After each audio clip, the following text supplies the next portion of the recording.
नमस्कार दोस्तों, इस समय हमारी धान की फसल गौ अवस्था में आने वाली है या आ चुकी है।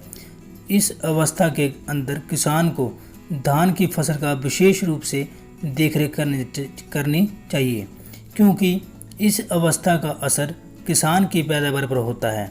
समय रहते यदि किसान फसल की सुरक्षा करता है तो उसकी पैदावार अच्छी होगी। इसलिए अपनी धान की फसल को इन बीमारियों से जरूर बचाएं।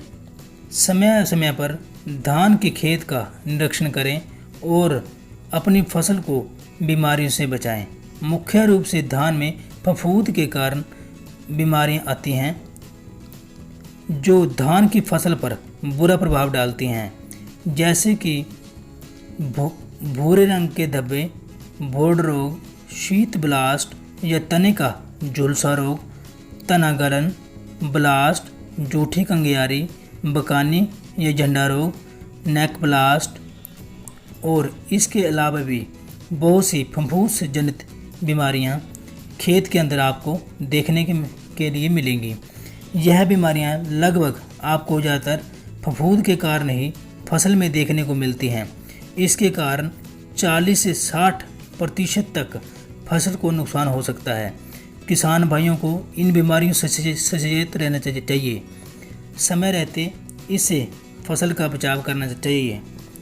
फसल में इसके आने के बहुत से कारण हैं। यदि किसान कुछ मुख्य बातों का ध्यान रखें तो वह अपनी धान की फसल को इनसे बचा सकता है, जैसे कि बीज को फंगीनाशक ट्राइकोडर्मा 5 से 10 ग्राम प्रति किलो के हिसाब से यदि आप बीज को शोध कर लेते हैं तो यह बीमारियां आपको बहुत कम खेत के अंदर देखने के लिए मिलेंगी।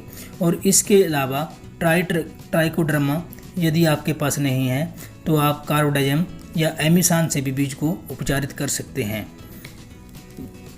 खेत में पौध लगाने से पहले पनीरी की जो जड़ है उसको कार्बोडाइजम के घोल से अच्छी तरह उपचार जरूर करें और यूरिया को खेत में कम प्रयोग करें। खेत की जो मेड़ें हैं उन पर घास ना होने दें। पानी की मात्रा को संतुलित जरूर रखें और बीमारियां दिखाई देने पर तुरंत स्प्रे जरूर करें। स्प्रे करते समय पानी की मात्रा कम से कम भी आप 150 से 200 लीटर जरूर रखें और दवाई की सही मात्रा का ध्यान जरूर रखें। फफूंद जनित रोगों से बचाव के लिए आप निम्न प्रकार के स्प्रे अपने खेत में कर सकते हैं, जैसे कि कार्बोडाइजम, प्रोपिकानाजोल, टेल्ट, टेबुकोनाजोल, हल्दी गांठ कली, स्ट्रोपटामाइसिन, ऑक्सोक्लोराइड और फंगीसाइड के लिए आप अजैक्सोस्ट्रोबिन, डेफुकानाजोल, बेल्डामाइसिन या आप इन स्प्रेयों को नाम के द्वारा भी खरीद सकते हैं, जैसे टेल्ट, बेल्डामाइसिन, गलेलियो बे, एमिस्टाटोप, बेस के एडेक्सर और नटीबो जैसी स्प्रे को अपने खेत में कर सकते हैं और अपनी धान की फसल को फफूंद जनित रोगों से बचा सकते हैं। इन बीमारियों से सुरक्षित रखने के लिए आप इन स्प्रेयों को समय पर जरूर करें और अपनी फसल को इन बीमारियों से जरूर बचाएं। इस प्रकार की जानकारियों के लिए आप हमारे चैनल पर बने रहें। यदि आपने हमारा चैनल सब्सक्राइब नहीं किया है तो बेल आइकन वाला बटन जरूर दबाएं और हमारी जानकारियों को लाइक और शेयर जरूर करें ताकि अन्य किसानों को भी इसका फ़ायदा हो सके।